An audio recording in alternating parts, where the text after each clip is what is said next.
खबर रीवा जिले से है, जहां कलेक्टर प्रतिभा पाल ने अपने पदभार ग्रहण करने के 3 माह बाद मंगलवार को होटल सेलिब्रेशन में त्रैमासिक बैठक का आयोजन किया, जिसमें कलेक्टर ने जिले के विकास एवं समसामयिक विषयों और अन्य योजनाओं के संबंध में पत्रकारों से बात की। इस दौरान कलेक्टर प्रतिभा पाल ने विभिन्न जिलों में अपनी तैनाती और कार्यों को गिनाया, वहीं पत्रकारों से भी विचार विमर्श किया। इस दौरान जनसंपर्क विभाग के अधिकारी और जिले के वरिष्ठ पत्रकार मौजूद रहे। आइए आपको सुनाते हैं आयोजित बैठक के दौरान कलेक्टर प्रतिभा पाल ने शासन प्रशासन की योजनाओं को बताते हुए क्या कहा और पत्रकारों ने क्या सुझाव दिया।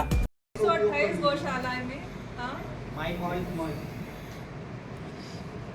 और 128 गौशालाओं में अपनी जो पूरी गौशालाएं थी वो हार्डली अपनी 50-55 थी, पूरी भी थी, मतलब फिजिकली पूरी थी, उनका संचालन नहीं हो रहा था। अभी अपने लोगों ने 100 के आसपास अपनी गौशालाएं कंप्लीट कर ली हैं और इनके संचालन के लिए एक विधिवत व्यवस्था बना दी गई है कि अभी जिला पंचायत में चयन की ही प्रक्रिया चल रही है, जो हमारे स्वसहायता समूह को दिया जाना है या कुछ और पंचायतें भी इसका संचालन करना चाहती हैं। क्योंकि जब रजिस्ट्रेशन हो जाता है गौशालाओं का, तब फिर गौ संवर्धन बोर्ड से इसका पैसा आना शुरू होता है, जो पर हेड पर मवेशी आता है। तो इस तरीके की व्यवस्थाएं अब बन रही हैं। 128 गौशालाओं के बाद में आप देखेंगे कि इसमें बहुत फर्क आएगा। अपने यहाँ गौशालाएं तो अपने लोगों ने बना ली थी, लेकिन कई चारागाह के विषय में नहीं सोचा था, तो इसलिए खर्चा बहुत ज़्यादा आ रहा था। जो 2-3 गौशालाएं चल भी रही थी, तो अपने लोगों ने जो उनके आसपास की जगह है, जो सरकारी जगह है, उसको भी आइडेंटिफाई करके अब वहाँ पर चारागाह विकास का भी इस बरसात के बाद से सभी 128 गौशालाओं में तैयारी हो गई है। बसावन मामा की एक बड़ी गौशाला जिसकी कैपेसिटी लगभग अपनी 5 से 7 हज़ार होगी, वो भी अब बनके तैयार हो गई है। उसके भी अपने सभी शेड्स बनके तैयार हो गए हैं और उसमें भी मवेशी अब अंदर रखने हम लोगों ने शुरू कर दिए हैं। उसका संचालन भी एक FPO कर रहा है, एक फार्मर्स प्रोड्यूसर्स ऑर्गेनाइजेशन है, जो न सिर्फ उसका संचालन संधारण करेगी, बल्कि जो गोबर से निकलने वाली अन्य जो बाई प्रोडक्ट है उनका भी कुछ ना कुछ वो लोग बना रहे हैं। गोबर से कुछ ग्रेनुअल्स बना रहे हैं, जो आगे चल करके जैविक खाद के रूप में उसका उपयोग करेंगे। तो आने वाले समय में इसमें फ़र्क भी आएगा, लेकिन चूँकि ये जो संख्या की हम लोग बात करें, जो एरा प्रथा यहाँ इस क्षेत्र में बोली जाती है, उसमें संख्या जो खुले हुए मवेशियों की बहुत ज़्यादा है। तो इंदौर शहर में हम लोगों ने ये देखा था कि सभी जो जितने भी पशु पालने वाले लोग हैं, उनके लिए मैंडेट था कि पालने पर कोई प्रतिबंध नहीं है, लेकिन उसके पालने की अपनी व्यवस्था सबकी होनी चाहिए। अपने पशुओं को सभी लोग अंदर रखें, कोई सड़कों पे नहीं छोड़ता। आप तो भी इंदौर जाइएगा, आपको लेकर या खाद्यान्न को लेकर, और वो फिर उनके रिफ्लेक्ट होते हैं क्वालिटी में या फिर जो मेन्यू होता है फूड का उस पर। तो ये दोनों ही तरफ से है। जो सेवा प्रदाता है उनकी भी समस्याओं का समाधान होना चाहिए, नहीं तो MDM समूह इतने सक्षम नहीं है कि वो अपनी तरफ से कोई भी संसाधन लगा करके मेन्यू अनुसार, क्वालिटी अनुसार फूड दे सकें। तो ये दोनों चीज़ों पर हम लोग तैयारी कर रहे हैं। फूड को लेकर के जो खाद्यान्न आवंटन था, वो जरूर हम लोगों ने देखा कि शुरू में रीवा में बहुत अधिक शिकायतें थी, जो अपना खाद्यान्न आवंटन है उसको लेकर के। शिकायतें इस प्रकार की थी कि दुकानें खुलती नहीं हैं, या खाद्यान्न समय पे नहीं मिलता है, या खाद्यान्न की मात्रा का फर्क आता है। पात्रता पर्ची किसी 4 लोगों की बनी हुई है, परिवार में 6 लोग हैं, तो इन पर भी हम लोग काम कर रहे हैं। और पिछले लगभग 2-2.5 महीनों में ऐसे 24 जो सेल्समैन हैं उनके खिलाफ FIR भी की गई है, जिन्होंने अपना विधि विरुद्ध तरीके से किसी को राशन दिया, या फिर जिनको मिलना चाहिए था उनको नहीं मिला, कम दिया। इस तरीके के मसले जो आए हुए थे, उन पर भी लगातार हम लोगों ने FIR दर्ज करके कार्रवाई की है। और आगे चूंकि ये सफिशिएंट सबको ओरिएंटेशन हो गया है कि लगातार इस पे टीम काम कर रही है, तो आगे इसमें हम लोग रासुका भी अगर कोई ऐसा केस निकलता है जो हैबिचुअल ऑफेंडर है, जो कालाबाजारी कर रहे हैं, जो ये ऐसी चीज़ है जिस पर 0 टॉलरेंस हम लोग रख रहे हैं कि गरीबों के खाद्यान्न पे अगर कोई भी कालाबाजारी कर रहा है, तो उस पर हम लोग आगे रासुका की भी कार्रवाई करेंगे अगर ऐसा कोई भी हैबिचुअल ऑफेंडर सामने आएगा, पता चलेगा। तो मोटा मोटा इस तरीके से अभी जो प्लानिंग है वो चल रही है। जिले में इंफ्रास्ट्रक्चर के प्रोजेक्ट इस समय बहुत ज़्यादा चल रहे हैं, चाहे वो PWD के हों, PIU के बहुत सारे प्रोजेक्ट हैं, हाउसिंग बोर्ड बहुत सारे प्रोजेक्ट कर रहा है, PWD के 300 करोड़ से अधिक के प्रोजेक्ट हैं, WRD के मेजर प्रोजेक्ट्स हैं। तो इन प्रोजेक्ट्स में छोटे छोटे जो दिक्कतें आती हैं, चाहे वो भू अर्जन को लेकर के हैं, भूमि के आवंटन को लेकर के हैं, अलाइनमेंट फिक्स करने को लेकर के हैं, या मौके पर जब वेंडर काम करने जाते हैं तब उनको कोई दिक्कत होती है, तो कई बार प्रोजेक्ट डिलेड होते हैं। तो अपने जितने भी इंफ्रास्ट्रक्चरल प्रोजेक्ट हैं, रोड, ब्रिज, रेलवे, बाकी सभी के ये हम लोगों ने अपने प्रायोरिटी में रखे हुए हैं कि ये समय सीमा में खत्म हो, और इसमें अगर काम करने में कोई दिक्कत आ रही है तो इसको लेकर के चाहे राजस्व की टीम हो या संबंधित विभाग की टीम हो, वो लगातार काम करे। और बहुत सारे ऐसे बच्चे जो टीकाकरण से छूटे हुए हैं, इसका रीजन भी ये रहा कि रूटीन इम्यूनाइजेशन अपना सबसे ज़्यादा प्रभावित हुआ कोविड के समय में। कोविड में चूंकि सारा अमला कोविड में लगा हुआ था, फिर एक बार कोविड का वैक्सीनेशन बहुत बड़ा ड्राइव था, इतने बड़े पॉपुलेशन एरिया को सर्व करना कोविड वैक्सीन से, तो उसमें टीम पूरी लगी थी। तो रूटीन इम्यूनाइजेशन जो बहुत प्रभावित हुआ है, तो गवर्नमेंट ऑफ इंडिया ने और मध्य प्रदेश गवर्नमेंट ने अभी एक नया प्लान किया है कि छूटे हुए ऐसे हमारे इम्यूनाइजेशन से छूटे हुए लोग हैं, उनके लिए ये प्लान किया है कि हम लोग अभियान चला करके इंद्रधनुष मिशन इंद्रधनुष के तहत ऐसे छूटे हुए सभी लोगों का वैक्सीनेशन करेंगे, चाहे वो बच्चे हों 0 से 5 साल के या फिर हमारी प्रेग्नेंट महिलाएं हों, वो भी इसमें शामिल रहेंगी। आने वाली 10 तारीख को चूंकि रीवा में इस बार लाडली बहना सम्मेलन का राज्य स्तरीय सम्मेलन होने जा रहा है, और राज्य स्तरीय सम्मेलन बेसिकली हर माह की 10 तारीख को होता है।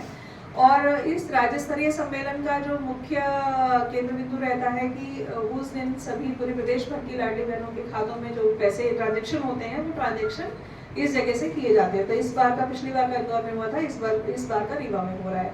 कार्यक्रम का जो मुख्य स्थल है अपना वो एसएम ग्राउंड में रहेगा, और इसमें लाडली बहना की जो प्रतिभागी हैं, जो बेनिफिशरीज हैं, वो सभी इसमें शामिल होंगे।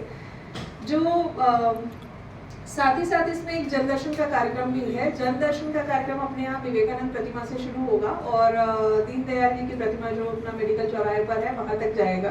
तो ये लगभग 1.5 किलोमीटर का ये स्ट्रेच है जिसमें जनदर्शन होगा, और इस जनदर्शन में अलग अलग प्रकार के सभी वर्गों के लोग, सभी समाजों के लोग इस कार्यक्रम में सम्मिलित हो रहे हैं। विभिन्न व्यापारी एसोसिएशंस हैं, और इसके बाद में अपना ये मुख्य कार्यक्रम जो लाडली बहना सम्मेलन का 3रा किश्त का ट्रांजेक्शन है, उसका होगा।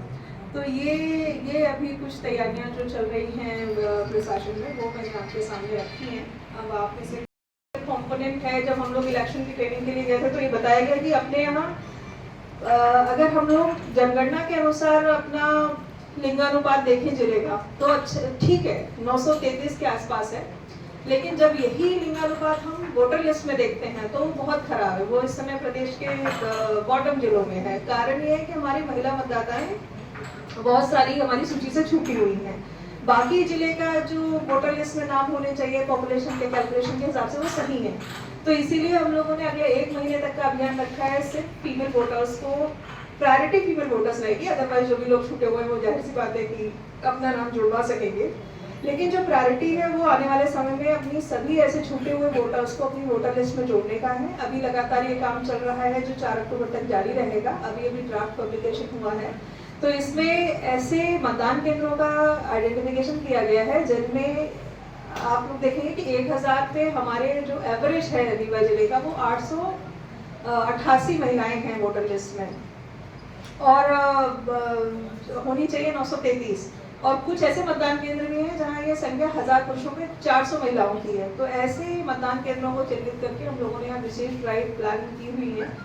सभी जगह बीएलओस की मीटिंग हो गई है, तो बीएलओस आगे ऐसे लोगों को जाकर के घर घर जाकर के ये प्लानिंग करेंगे। तो आने वाले समय में चुनाव को लेकर के सेक्टर मजिस्ट्रेट की नियुक्ति हो गई है, उनकी ट्रेनिंग्स हो गई हैं, वो लोग जाकर के अपने अपने मतदान केंद्र देख रहे हैं। साथ ही साथ ऐसे मतदान केंद्रों का भी आइडेंटिफिकेशन शुरू कर दिया है जहाँ पहले कभी चुनाव से रिलेटेड कोई ऑफेंसेस रहे हों, कोई ऐसा एरिया रहा हो जहाँ पर अपना वोटर टर्नआउट बहुत कम रहा हो, 20% या 25%। जिले का एवरेज पिछली बार 65% के आसपास था, लेकिन राज्य का एवरेज जो था वो 75% था। तो जो कहीं ना कहीं ये दिखाता है कि हमारे यहाँ से ये भी सही है कि रीवा से बाहर लोग बहुत ज़्यादा, माइग्रेशन बहुत ज़्यादा है।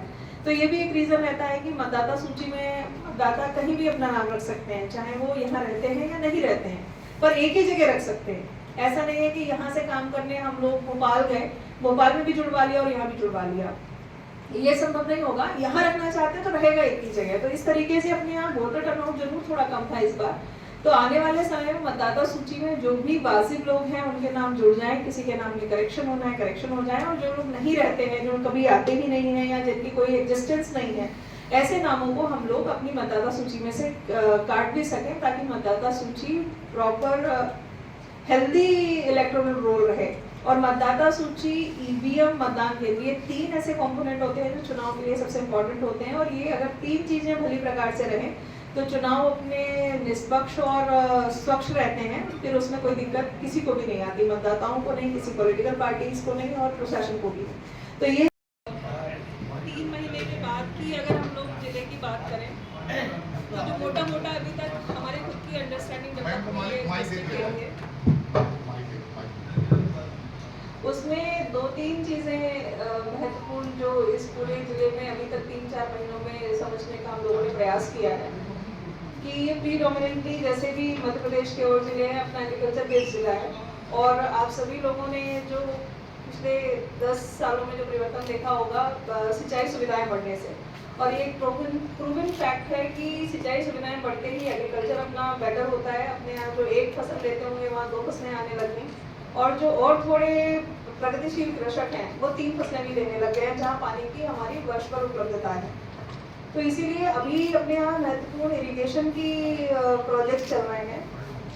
नई गढ़ी माइक्रो इरिगेशन उसमें इम्पॉर्टेंट है, अपना लगभग 25,000 हेक्टेयर का एरिया लेगा और वो प्रोजेक्ट 2025 में समाप्त होगा। लगभग 10,000 हेक्टेयर एरिया अपना ऐसा होगा जो अभी अक्टूबर तक सिंचित हो जाएगा। तो आने वाले समय में उस एरिया में पानी रहेगा। ऐसे ही अपने 2-3 एरिया जो छूटे हुए हैं, हालांकि मऊगंज नया जिला बन चुका है, लेकिन मऊगंज और हरमना का क्षेत्र जो अपना एक छूटा हुआ है, और एक एरिया अपना जवा और त्योथर का पार्शली एरिया छूटा हुआ है। तो आने वाले समय में रीवा जिले में सभी की प्रायोरिटी है, चाहे वो पॉलिटिकल लीडरशिप हो या एडमिनिस्ट्रेटिव लीडरशिप हो, कि आने वाले समय में ये जो 2 मेजर एरियाज हम लोगों के छूटे हुए हैं, इस एरियाज में भी हमारा इरिगेशन का कवरेज हो जाए। तो एक दोनों जगह वैसे डीपीआर बनने का काम चल रहा है, तो हम लोग ये उम्मीद कर रहे हैं कि जैसे ही डीपीआर बनेगा तो अगले 1 से 2 साल में रीवा उन जिलों में शुमार होगा जिसका लगभग 90 से 92% का एरिया सिंचित रहेगा। और जब हम लोग सिंचाई की बात करते हैं तो 90% अगर प्लस रहता है तो लगभग उसको 100% ही सिंचित जिला मान लिया जाता है। आप लोगों ने, आप सभी लोग, क्योंकि पत्रकार सभी लोग बाद में हैं, सभी रीवा जिले के रहने वाले हैं, यहीं पले बड़े हैं, यही जन्म हुआ होगा। आपने अपने कई सारे लोग होंगे जो गाँव से शहर में शिफ्ट हुए होंगे, फैमिलीज पहले गाँव में रही होंगी, तो आपने खुद ये चेंजेस देखे होंगे कि कृषि जब उन्नत होती है तो अपने यहाँ इकोनॉमिक एक्टिविटीज़ बढ़ती हैं। अपने यहाँ जो इकोनॉमिक एक्टिविटीज़ हैं वो भी कृषि पर आश्रित अभी ज़्यादा है। अगर हम लोग एमएसएमई के उद्योगों की बात करें तो अपने यहाँ राइस मिल्स की प्रचुरता है, और अभी भी जो डिमांड है एमएसएमई में वो राइस मिल्स की खूब है। वेयर हाउसेस खूब बने हैं रीवा में पिछले कुछ सालों में। तो आने वाले समय में इसमें थोड़ी वैरायटी रहे, इसीलिए हम लोग इस बार ये प्रयास कर रहे हैं कि हॉर्टिकल्चर को फोकस इस बार उन्होंने एरिया कुछ लिया हुआ है, जिसमें अपने यहाँ सब्जी की प्रोसेसिंग कुछ चीज़ों में टमाटर की, अदरक अपने यहाँ होती है, लहसुन होता है, प्याज होता है और कुछ मसाले हैं। तो इन मसालों के एरियाज को हम लोग बढ़ाएं और इनकी प्रोसेसिंग में, जैसे राइस में लोगों ने अभी कॉन्सेंट्रेशन किया हुआ है, ऐसे ही ये कॉन्सेंट्रेशन राइस के अलावा हट करके बाकी चीज़ों में भी जाए। और आप देखेंगे कि अभी जब हम लोग मुख्यमंत्री सीखो कमाओ के बारे में बात करेंगे, जब उसकी रजिस्ट्रेशन की बात कर रहे थे कि कितने लोग कितने ज़्यादा इंटर्न्स को लेंगे, तो उसमें सबसे ज़्यादा जो पार्टिसिपेशन है वो राइस मिल्स का है। कारण ये है क्योंकि वो हमारे लोकल सभी एंटरप्रेन्योर्स हैं, लोकल रीवा के हैं, रीवा में रहते हैं, रीवा के लोग उनके यहाँ काम करते हैं, तो उनको भी सुविधा होती है। और एम्प्लॉयमेंट जनरेशन में एमएसएमई ने बहुत महत्वपूर्ण भूमिका निभाई है। तो आने वाले समय में जो हमारा रोड का एरिया है, ऐसे ही हम लोगों ने हनुमाना जो अपना मिर्जापुर रोड है उस पर डिमांड बहुत ज़्यादा है, एमएसएमई की भी, इंडस्ट्री की भी। तो हनुमाना में लगभग हम लोगों ने 150 एकड़ भूमि पिछले महीने ही चिन्हित की है और उसके आवंटन की प्रक्रिया भी शुरू कर दी है, ताकि जो मिर्जापुर जाने वाली रोड है वहाँ चूँकि डिमांड यूपी की तरफ के भी लोगों की है, अपनी तरफ के भी लोगों की है, तो उसको कैटर किया जा सके। ऐसे ही इलाहाबाद जाने वाली जो रोड है वो अपना मेन हाईवे है। प्रयागराज की तरफ भी अपने लोगों ने 180 एकड़ जमीन नई आइडेंटिफाई की है, जो कि अपने लोग एमएसएमई को और इंडस्ट्री डिपार्टमेंट को देंगे। इंडस्ट्री डिपार्टमेंट का फोकस भी है कि इस एरिया में भले ही जो कमर्शियल एक्टिविटीज़ हैं या इंडस्ट्रियल एक्टिविटीज़ हैं उनको हम लोग कैसे बनाएं, तो इन दोनों चीज़ों पर लगातार इंडस्ट्री डिपार्टमेंट का भी फोकस बना हुआ है। इसके बाद में जो शासन के इस समय की प्रायोरिटी की योजनाएं हैं, आप सभी लोग परिचित भी हैं, आप में से अधिकतर लोग जनसंपर्क के साथ एम्पायरमेंट भी हैं, लगातार काम भी कर रहे हैं। तो लाडली बहना योजना इस समय मुख्य प्रायोरिटी में चल रही है।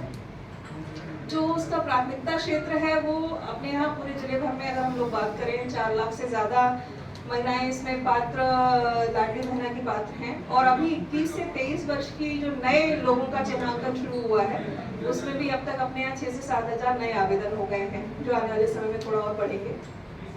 इसमें पैसा तो एक पॉइंट है, 1,000 रुपये देना आर्थिक आत्मनिर्भरता की बात करता है। उससे भी ज़्यादा इम्पोर्टेंट कंपोनेंट उसका लाडली बहना सेना का है। जो उसका कॉन्सेप्ट है उसको इस तरीके से प्लान किया गया है कि वो आने वाले समय में अपने लोकल स्तर पे, क्योंकि ये गांव पर बनाई गई है लाडली बहना सेना और सभी वार्डों में बनाई गई है, तो उनका ओरिएंटेशन आगे भविष्य में इस प्रकार का रहे कि वो महिला सशक्तिकरण पे काम कर सकें। और महिला सशक्तिकरण की हम लोग बात करते हैं, बहुत बड़ा एक वो स्ट्रेच खुल जाता है। तो रीवा जिले में हम लोग 2 चीज़ों पे फोकस कर रहे हैं कि लाडली बहना सेना 2 चीज़ों में काम कर रहे हैं। अगर किसी भी गांव में पढ़ने वाली बच्ची को पढ़ाई को लेकर के कोई दिक्कत हो, कई बार ये होता है कि 10वीं 12वीं के स्कूल आसपास है तो घर वाले जाने देते हैं, लेकिन जब ग्रेजुएशन की बात आती है तो ये सोच करके कि ब्लॉक स्तर जाना होगा या कहीं और जाना होगा तो ना बोलते हैं। तो इसमें ग्रुप करना, बच्चे ग्रुप कर लें आपस में, तो इस तरीके की चीज़ों को लाडली बहना सेना बात करे, आपस में चर्चा करे, लोगों को कन्विंस करे। और अपने सभी के वाद विवाद विषय मत मतांतर सब जगह हो सकते हैं, लेकिन घरेलू हिंसा नहीं होनी चाहिए। तो ये 2 विषय ऐसे हैं जो लाडली बहना सेना के लिए हम लोगों ने रीवा में टेकअप किए हैं, जो आगे चलकर उनके लगातार ओरिएंटेशन होंगे। और जो इसमें महिलाओं का कवरेज है, महिलाओं की जो उपस्थिति है वो लगातार बढ़ रही है। और इसी प्रकार से जो दूसरा इम्पोर्टेंट अभी मुख्यमंत्री सीखो कमाओ का एक नया योजना शुरू हुआ है, जो लगभग अपनी परिणति पर है। और इसमें रीवा जिले से हर एक बेसिकली ये 2 लोगों को लेकर के इस योजना को प्लान किया गया था कि अपने यहाँ जितनी भी इंडस्ट्रीज हैं या जितने भी कॉमर्शियल एक्टिविटीज़ हो रही हैं, कॉमर्शियल एक्टिविटी किसी भी प्रकार की हो सकती हैं, इसमें हम लोगों ने किया था कि ऐसी एजेंसीज को आइडेंटिफाई किया, ऐसे एस्टेब्लिशमेंट को आइडेंटिफाई किया जिनके टर्नओवर 5 करोड़ से ज़्यादा थे और 10 करोड़ से ज़्यादा थे। और उसमें फिर वो कितनी वैकेंसीज अपने यहाँ दे सकते हैं जिसमें अपने यहाँ के बच्चों को इंटर्नशिप के लिए लाया जा सके। और इंटर्नशिप भी ऐसी जिसमें कि जो प्रतिष्ठान है उनको खाली 25% पैसा देना है। मान लीजिए 8,000 रुपये मैक्सिमम अगर दे सकते हैं, तो उसमें से 25% 2,000 रुपये संबंधित प्रतिष्ठान देगा और बाकी पैसा 75% गवर्नमेंट पे करेगी। अब फायदा इसमें दोनों लोगों के लिए विन-विन सिचुएशन है कि प्रतिष्ठानों को भी कम कीमत पे इंटर्न मिल रहे हैं और इंटर्न सिर्फ सीखते नहीं हैं, कुछ ना कुछ कंट्रीब्यूशन आपके काम में करते ही हैं। दूसरा, बच्चों के लिए बहुत अच्छा है कि उनको इंटर्नशिप तो मिल ही रही है। जो अच्छे आप देखिएगा कि 10 लोगों को जब हम काम पे रखते हैं, भले सिखाने के लिए रखते हैं, अगर उन 10 में से 3 लोगों ने बहुत अच्छी मेहनत की, अच्छा सीखा, अच्छा रिस्पॉन्ड किया, अच्छे इनपुट्स दिए, तो लोग उनको कंटिन्यू भी कराते हैं। तो ऐसे लोगों का परमानेंट जो एम्प्लॉयमेंट जनरेशन है, परमानेंट इन एक्टिविटीज़ में बच्चों की जो संबद्धता होगी वो होगी। रीवा में लगभग 1098 के आसपास नई वैकेंसीज जनरेट हुई हैं और जो बच्चों ने रजिस्ट्रेशन कराए हैं उनकी भी संख्या काफ़ी अच्छी है।